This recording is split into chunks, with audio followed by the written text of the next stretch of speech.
Auto pass করে মাস্টারি চাকরি লইছি। ওলা আনে কি পড়াই আমি নিজেই তো পাই না। তোমরা থামো। ওই ওই থালাইতে থালাইতে তুপ তুপ তুপ। আমি তোমার নতুন প্রাইভেট মাস্টার। আমরা পরিচয় পর্বটা শেষ করি। এই ছেলে, তোমার বাবা কি করে? আমার বাবা ইঞ্জিনিয়ার। হ্যাঁ, ভালো ভালো, খুব ভালো। এই ছেলে, তোমার বাবা কি করে? আমার আব্বা পুলিশ অফিসার। হ্যাঁ হ্যাঁ, খুব ভালো খুব ভালো।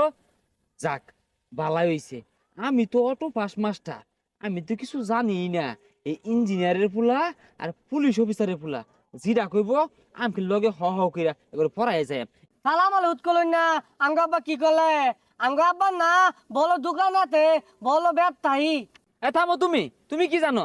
দেখতে যা যা, তুমি একটা বন্ড মূর্খ। এই যে আর জানলা। হাল আজকে আঙ্গুলি কি বলাই ভাই? আজকে ইংরেজি বলি, ইংরেজি বেশি একটা পাই না। তোমরা ইংরেজি পড়বা?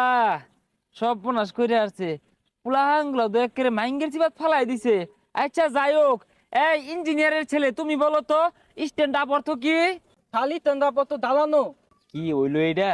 আচ্ছা যাচাই করি, পুলিশ অফিসারের পোলায় জিজ্ঞেস করি। পুলিশ অফিসারের ছেলে, তুমি বলো তো এর অর্থ কি? হাল স্ট্যান্ড আপ হইতাছে বইয়া থা। কি একটা রাইজালাত পড়লাম। ইঞ্জিনিয়ারের ছেলে কইতাছে দাঁড়িয়ে থাকা, আবার পুলিশ অফিসারের ছেলে কইতাছে বসে থাকা। তার মানে এটা দাঁড়িয়ে থাকাও না, বসে থাকাও না। তোমাদেরটা হয় নাই? হাল তালি কি হইব? স্ট্যান্ড আপ অর্থ হচ্ছে এটা বসে থাকাও না, দাঁড়িয়ে থাকাও না। এটা হবে মধ্যে আটকে থাকা। ও থাল আটকে থাকবেন, ঠ্যাং লাগিয়ে দেবো তু।